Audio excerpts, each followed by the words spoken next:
Hello বন্ধুরা, আসসালামু আলাইকুম। আজকে আমরা দেখব ফটোশপে কিভাবে খুব অল্প সময়ের মধ্যে ইমেজ এর ব্যাকগ্রাউন্ড ব্লার করা যায়। তো চলুন শুরু করা যাক। তো ইমেজের ব্যাকগ্রাউন্ড ব্লার করার জন্য প্রথমে আমাদের ইমেজটি সিলেক্ট করে নিতে হবে। তো আমরা ইমেজটি সিলেকশন করার জন্য pen tool, polygon and lasso tool, quick selection tool, magic tool use করতে পারি। তো এখানে আমি কুইক সিলেকশন টুল ইউজ করব। তো কুইক সিলেকশন টুল আমরা সিলেকশন টুলটি বড় ছোট করার জন্য থার্ড ব্র্যাকেট অথবা সেকেন্ড ব্র্যাকেট ইউজ করতে পারি।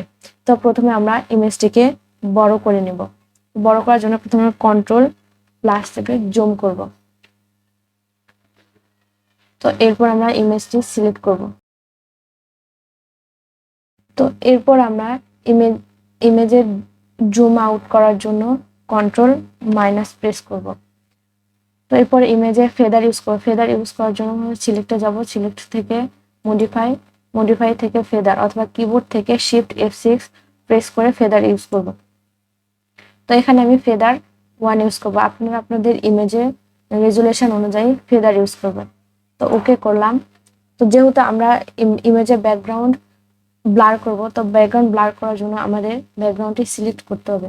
ব্যাকগ্রাউন্ডটি সিলেক্ট করার জন্য আবার আমরা সিলেক্টে যাব, এরপর ইনভার্স অথবা কিবোর্ড থেকে শিফট কন্ট্রোল আই প্রেস করে ব্যাকগ্রাউন্ডটি সিলেক্ট করে নেব। তাই আমাদের ব্যাকগ্রাউন্ডটি সিলেক্ট হয়ে গেছে। এরপর আমরা ব্যাকগ্রাউন্ড ব্লার করার জন্য ফিল্টারে যাব, ফিল্টার থেকে ব্লার গ্যালারিতে এখানে ফিল বার, আইরিস বার, পাথ বার, ব্লার আছে। আপনারা এগুলো চাইলে ইউজ করতে পারেন। তো আমি টিপ শিফট ইউজ করব। তো এরপর এটা আমরা এখন নিচের দিকে নামিয়ে নিয়ে আসব।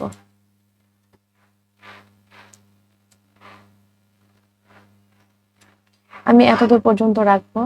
তারপরে আমরা ব্লার বাড়িয়ে দিব। তো আমি এখানে 60 ইউজ করলাম। এরপর ওকে করব।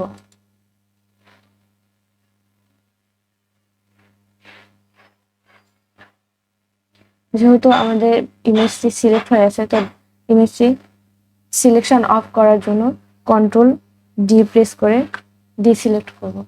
তো দেখতেই পেলেন কিভাবে খুব অল্প সময়ের মধ্যে আমাদের ব্যাকগ্রাউন্ড ব্লার করা যায়। ভিডিওটি ভালো লেগে থাকে অবশ্যই লাইক, কমেন্ট এবং শেয়ার করবেন। আমার চ্যানেলটি সাবস্ক্রাইব করবেন। ধন্যবাদ।